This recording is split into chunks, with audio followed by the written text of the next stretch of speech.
Welcome back to Casual Bias Rugby. Lions series wrapped up after 2 games. Kind of a bit, I don't know how to feel about it. Aiden, we said the Wallabies will do it. We said it going with a 2-1 split, and now we look like idiots. Tiernan, welcome back, brother. You've been in France. How are you doing after your little holiday in France, and then also seeing your boys getting it wrapped up, especially your GOAT, Hugo Keenan? This is my goat. My goat is Billy Burns.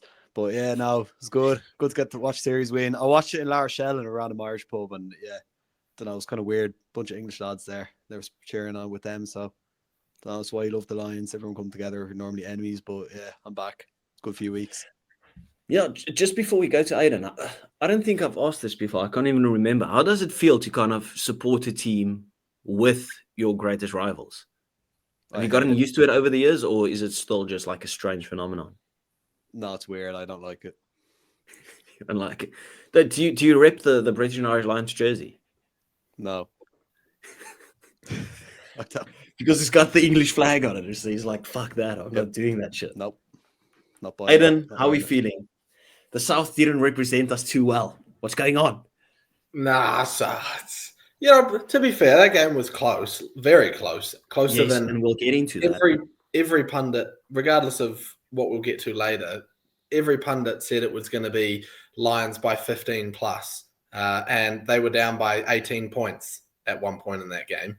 So I'm very glad that at least that part of it shut a few people up, because there's a lot of disrespect still going around now of like, oh, we should not tour Australia in the future. Yeah, they were like 6th ranked in the world. That's a ridiculous thing to say, by the way. They're 6th ranked in the world at the moment, and probably one of their lowest patches. And they almost beat you when 2 of the teams in the Lions are ranked higher than them. But to be fair, right? Like they moved to 6th without playing a game. Yeah, originally they were 8th. Yeah. They were 8th in the world when it started, and 3 of the 4 teams in the Lions were ranked above them in the world rankings. So, yeah, and there's only 1 Welsh player or 2 Welsh players in the squad, so you can't even really count them. So yeah, I'm glad at least the closeness of the game, humbled a few people. Oh, imagine the storyline. There's only 1 Welsh player in the entire squad, but he would have been the one to cost them the series. Just imagine the outrage if that call went the other way. Tiernan, how would you have felt with that one? Would have been kind of funny and kind of annoying at the same time, but I know we're going to talk about that clean out later on. But yeah, I don't know. It's not been good for Wales. There was a few Welsh lads, in fairness, in the pub I was in, supporting them, so fair play to them, getting behind the team, even with 1 player that would not be me. Have you seen that? Have you seen those 2 guys that are showing all the stadiums? They're 2 Lions, and they have Jack and Thomas on them. Yeah. They were on the big screen last week. They're loyal fans. Surprised we didn't see Jake on TV. That he's a bit crazy, and I mean, a bit on the fat side. So I mean, surprised to not have seen him on the camera somewhere. He's actually skydiving. We actually spoke to Jake about like joining while he's skydiving. Like, imagine Jake coming out here, with the glasses and everything. Just after, he would have been ruthless on the Welsh if Jack Morgan's clear out got penalized. Anyway, we're going to talk about the Lions and the Wallabies, and then probably just talk a bit of shit as well. So if that's your type of vibe, please do remember to hit that like and subscribe button. Go to Tiernan and Aiden's Instagram and TikTok, YouTube, wherever. Go show them some love and support there as well. Anyway, Aiden, let's get into the nitty-gritty. We'll speak about the game in a second. Obviously, there's been a massive talking point, and I'm surprised it's been going on for this long. Like, I've still been seeing videos go viral today with people talking about the clear out. Obviously, Nigel Owens has made his opinion clear. He said that it was fair clean out. What was your initial opinion? And then now, kind of a few days afterwards, what's your opinion on it now, just in regards to the Jack Morgan clean out? I think, obviously, initial reactions, you're like, penalty every day of the week. Obviously, I was supporting Australia, so obviously I wanted them to win that game. And, first looking at it, you're like, obviously a penalty. Don't see how they could rule it otherwise. But that's in heat of the moment. You're not exactly thinking level-headedly. So moving on from that, a couple of days gone by, obviously I posted a video myself on it. I think the interesting thing is everyone's arguing about the wrong thing. Everyone's saying, "Oh, the Jack Morgan couldn't have gone any lower. There's nothing more he can do." So that's just how it is. That's a perfect clean out. It's like, well, no, because if you're not in a position to clear out someone from the ruck legally, aka not hitting them in the neck or the head, then you aren't allowed to clean them out, and then that player wins a penalty for their team. That's the rules, plain and simple. The only thing you can debate and argue whether it's legal or illegal is if they come to the ruck at the same time and if Carlo Tizzano is a legitimate jackler. Pretty fair to assume that he was a legitimate jackler at that point, and the argument can be had for whether him and Jack Morgan arrived at the same time, in which case it's just a collision that happens because they arrived at the same time, or if Jack Morgan got their second, in which it's an attempted clean out, and then he hits him in the back of the neck or head, then it becomes illegal, then it becomes a penalty. So it is 50-50. Like, you look at it, it is close to call, and some games that's going to be given. Other games like this one, or even other games in the future, it won't be given. It sucks because I feel like it would have been great to go to a series decider. I think that's the biggest thing for me. Like, I can understand that is a 50-50 call, and they do not always go your way or the way you want them to go, but it is the way of it. We've seen 50-50 calls before. Yeah, well, they got to go one way. They can't middle. Yeah, I was just going to say, like, you can't really judge it on how big the moment was in terms of deciding the series, right? That's obviously what they try to take out of that decision, right? You can't judge a call because it's a decider of the series, right? They just took it as if it had to happen at any point in the game. Tiernan, do you have contrasting views to what Aiden had on the clear out, or are you kind of in line with what he said? Yeah, thanks for that analysis, Aiden, on the breakdown. I'm going to go a different route here. I'll have to take on the Cartier frames for this one. Because what is the Australian media talking about here? They're the biggest bunch of clueless twats I've ever heard. Like, I'm sorry, how can you, first of all, go out and say that the refs are wrong? Their coach comes out and starts talking about the refs wrong. Bear in mind that Rassi did that. He got a year ban. Joe Schmidt, stop complaining, get on that you lost the series. But then when Nigel Owens, Wayne Barnes, some of the best refs that have ever ref the game come out and say it's actually fine. Oh, he's got the $1,500 cardio frames on as well, lads. When you come out and some of the best refs ever are also telling you that you're wrong, and yet they're still crying, they're still complaining, videos are still going viral. Please do us all a favor and just shut up complaining and stop crying robbery. The Wallabies just had the biggest bottle job probably of this decade in that Lions series game, leading by 20 points. The only person you can blame and the only team you can blame is yourself. So stop going on about the officials. It's really annoying, and it's kind of funny, to be honest. I out now, so rant over now. We can take these off. But yeah, I do feel bad for the Wallabies, like, especially for the fans, to watch such a bottle job. I would love to see a third game decider, but at the same time, to cry about the rest that much when that kind of clean out, if you watch any rugby game, it happens at least 5 times in a rugby game. You know, breakdowns are fast. Yeah. They slowed it down a lot, which I'm really against slowing down things like that because it makes it look intentional. Realistically, Morgan arrives, 0.2, 0.3 seconds later, just to defend the ruck. So it happens all the time during the game. It's just kind of unfortunate that it happened in the lead up to a try. Yeah, Tiernan, even though I feel you're very harsh, I totally agree with you in regards to it. So in my opinion, I believe it was a penalty, but purely because Jack Morgan was off his feet. I didn't feel he supported his body weight. And like, if you look at the mouth guard analysis and those type of things, you can clearly see back of the head or whatever, right? But in the end, that shouldn't even matter. If, as you mentioned, Aiden, if you have an 18-point lead in the game and you throw that away, you don't deserve to win the game, right? Like, you were in the driving seat. I mean, I went out to just go and pick up a friend. 5 minutes. That was 5 minutes right before the first half ended. They conceded 2 tries. That is crazy. You can't allow a team like the Lions, with the quality of the Lions, knowing their strength in depth on the bench, to get back into the game like that. Tom Curry was absolutely sensational once again. So, yeah, I'm not going to boil it down to that one decision. Yes, do I feel it was a penalty? Yeah, I'm not going to sit here and deep it or anything like that. But did that cost Australia the game? No, it didn't cost the game. Because Tien, as you mentioned, if that happens about 10 times a game, obviously they looked at that one. If you look at it, then you probably have to decide whether it's a penalty or not, where they don't really look at the others. But just because they looked at that one, I was like, that's a penalty. With the commentators one, I'm glad there's no sanctions or bans or anything to Joe Smith or whatever. We speak about having characters in the game, speaking their mind and stuff. There you go, right? It's part of it. Yeah, we do want more of that. Sorry? We do want more of that, definitely. Exactly, yeah. I don't mind it, right? I don't want people to be sending refs and stuff, death threats on social media at all, right? But Aiden, myself and you that are in the workforce, we have performance reviews, right? 2 or 3 of them a year while we work, right? Refs have performance reviews as well, and that is after every game. And if you can respectfully say you didn't agree with that decision, what's so wrong with that, right? It's obviously in the moment, it's passionate.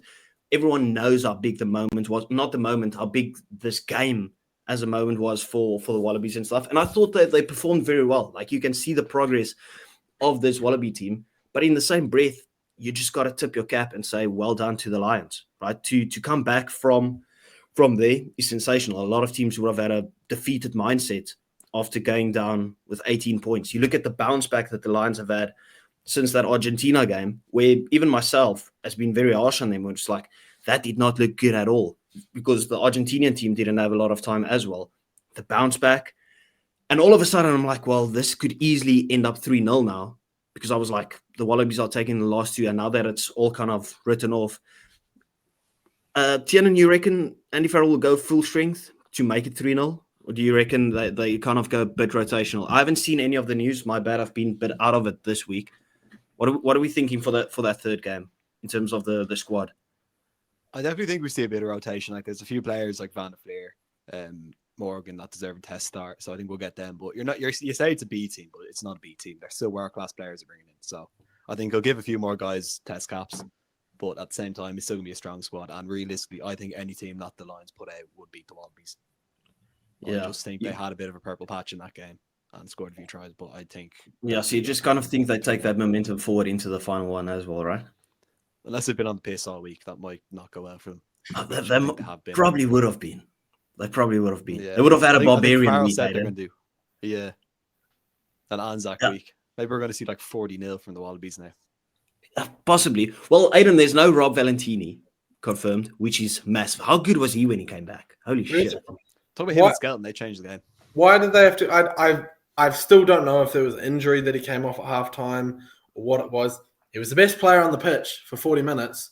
And when I couldn't believe it at halftime when I didn't see him walk back out. Don't get me wrong, Lange Gleeson, I thought, put in a shift, but there was a difference. The ball carrying threat Rob Valentini possesses is immense. He always makes meters and good meters. And he gave the Wallabies really good go forward ball for their backs. We finally saw Sua Aliti get some action on attack, which was really good. And that was from that good go forward from the forwards, from your Valentini and Skelton. I mean, Skelton came off at 47, but he looked knackered. He is like 100 million kilos and 40 meters tall. So fair enough. But what do you think about the new breakthrough winger that we saw this weekend? Tate McDermott. He's just... Why isn't he starting? Why is Jake Gordon starting? I'm sorry. Jake Gordon had a good game and all. You've got Tom Liner, an inexperienced 10 for the Wallabies. Played 5 games.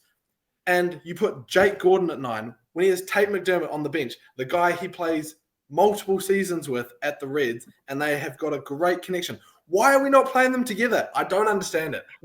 Joe, I love you, Joe Schmidt. I think you're a brilliant coach, but what's going on?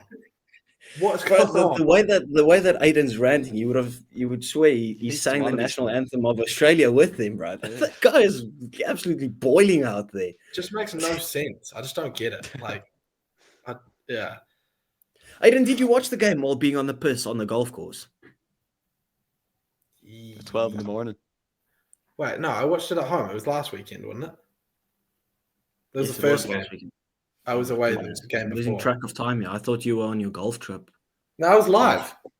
I was live on TikTok. But yeah, it was a great game. That's all I actually care about at the end of the day. It would have been nice to see it go to an decider.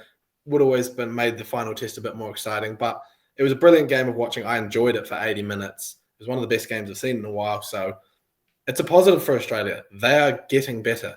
And if they can push the Lions that close over 80 minutes, they can push any tier 1 team close. I'm so afraid that this third test might just feel like a total dead rubber. Like I just want another final last performance, even if it's 3-0. You could say that we had 3 good games. Even if you look at that second half of the first game, you look at the entire second game. I just want a proper third game that felt like 3 test matches. I don't want this last one to be like, we don't even care. We already lost the series, and now we see it like, as Tiernan mentioned, a 40-point blowout. That would be crazy and would be utter bullshit. And if you think that the Lions, they're fighting as well to be the first team in 100 years to go 3-0. So they're going to want to win this game. So if Australia don't turn up, it's going to be ugly. They've got the Rugby Championship coming up as well, so they're going to want to, not risk injuries if they want to win. Tiernan, what's your thoughts on the first player to win 2 British and Irish Lions tours? Is that Owen Farrell? No, it's Morné Steyn. That's actually, that's true. That is true. Bro, yeah. No, I saw Saracens made that post, and they said, congratulations to the first player to win 2 British Irish Lions tours. And obviously, the Saffers slaughtered that comment section. And then they needed to edit the post. They needed to edit the post, and it was crazy. The people were going absolutely nuts for it. Sorry, that was just my little hidden Springbok that I had to bring in there. Had to make it about the Springboks. Yeah, of course. Now we'll leave the Springboks until next week when we speak about the All Blacks as well, because we obviously after this British and Irish Lions tour, if you look at the way that the Wallabies played, we already said that this is going to be the best rugby championship in a good few years that we've had. I'm so excited for that. So we'll obviously start doing our previews for that. Aidan, you mentioned that you've got like a ton of injuries, so bring on Eden Park. Bro, it's crazy. It's like Asterix Park. It's going to be 10 injuries, or I think it's like 8 from our starting 15 at the moment. So like, oh god. No, we'll still beat you. I'm not really that bothered at the moment about it. I'm so confident that we'll beat you at Eden Park that I don't know what I'd put on it, but I'm very confident. No, fair enough. Tiernan, just to wrap up with, obviously with all the Irish guys that you guys had, how impressed were you with your guys' representation in this Lions tour? You happy with it? Do you think some guys should have put up their hand a bit more? Definitely. I think beyond expectations. I think, to be honest, we had the full front row in the last Test match. They're amazing. The likes of Mac Hansen performed really well. There's so many doubts about the Irish team going into this Lions tour. A lot of people saying they shouldn't have the majority of players because they were third, and now all the top performers pretty much have been Irish. You look at Dan Sheehan. Matt Hansen hasn't played a Test match. Obviously, B's been injured. Bundy Aki's really good. Tyke Furlong hasn't played a game for Ireland over a year or something, and he comes in Lions starter. Yeah, I think the Irish players been really well, and they carried the tour. Like, you look at the team with no Irish players that played Argentina, lost. The Irish came in, saved the tour, so you can thank us. Oh my word! The amount of cockiness that this guy's had, it's crazy. Aidan, just a question: do we know that London Irish, that the British and Irish Lions decided to innovate and jump over tacklers? Do we call them cheaters as well? You see that the Springboks do any type of innovation, then we get called cheaters. Do we put that break two laws at the kickoff, and that's apparently the World Rugby hating you. No, to be fair, right? Like, I don't have a problem with the Dan Sheehan one at all, right? Like, whatever. It's innovation that excites, right? It is what it is. Gets people talking. Tiernan, what was your initial thoughts on that? Just Dan Sheehan doing a bit of hurdles. Oh, we jumped up on our feet, like, it's mental. I love that. That's my favorite kind of. Didn't Joe Marler did that where he did like the bunny hop over the ruck? Like, it's my favorite kind of try. And I think they should allow. I know it's dangerous. Initially, I was like, that's so against the rules. You can't be jumping over players. And then I heard the rule that you can jump over someone. You can't do it. Makes actually to score the try. Yeah. Which is crazy. It's really dangerous and really stupid. And I don't get why it's a thing, but it's good to watch. And I hope. Yeah, well, if it's in the rules, you can do it, right? Yeah. Eden Park, ergens name on 2 meters out, bro. Doing backflips over people into the goal line. Leaps over them, long jump. Yeah, but you can do it from 22 meters out. You get like Eben and Peter Steph to pick up Snyman and throw him or something. Yeah. Rossi Well, Erasmus shit. Like, we spoke about that on a Surf as a Scripted video, and the people were like haunting my comment section, like, no, you got to bring the player down safely. And I was like, really? Is that a rule? no, you don't. No, you don't. As far as I know, there was someone thrown up in a line out, and Evans they getting didn't need launched. to bring. Yeah, exactly. Take your smallest guy, just like fucking throw the guy, javelin. Throw He'll be Curtly shot, Arns at 15 meters. Watch him score. Yeah, try. exactly. Well, I'm pretty sure they could heave a guy. Like, that would be pretty fine. Aiden, you can wrap it up. What was your thoughts on just that Dan Sheehan one? Did you like it, or were you just like, nah, it's not for you? Just like, I didn't know the rule for it. It just seems like an odd rule that, like, I understand there's a difference because obviously wingers can like jump and score tries in the corner, and I guess it's the same rule that applies to that applies to this, but it just seems like it's odd that there's a different rule for diving towards the line versus diving over a player in open play. Like, there's actually no difference in the outcome. Obviously, one ends in points and one doesn't, but like, if you move that situation 50 meters to the middle of the field and he did the same thing just to get a few extra yards, everyone would be like, well, that's dangerous and stupid. And then he'd be penalized. But since he's going for a try, it's and then you can tackle him out of the air as well if he's going for a try. Yeah. By the way. So I just don't understand it, really. I mean, credit. It's in the rules. They played to the rules. They scored the try. A-okay, but I read something like you can't jump over a player, right, to avoid a tackle, but you can jump to avoid being pushed out at the sideline. I'm more like, well, that would be a tackle as well. What are we doing? Why no one can get into the sport, because it's just so complicated. Yeah, it just sounds a bit stupid, but yeah. Anyway, that wraps it up, people. What did you say, Aiden? You need to invite a ref on here so we can actually ask them these questions. Like, what does this mean? Yeah. Right, if you look at the way that some of us talk about refs sometimes, no ref wants to come on here. You're crazy. Anyway, people, that wraps it up. Everyone, thank you for watching. Please do remember to hit that like and subscribe button. We do appreciate you guys. As I mentioned before, go show Tien and Aiden some love on their social platforms, doing God's work out there. Thank you, boys. We'll see you next time. Ciao.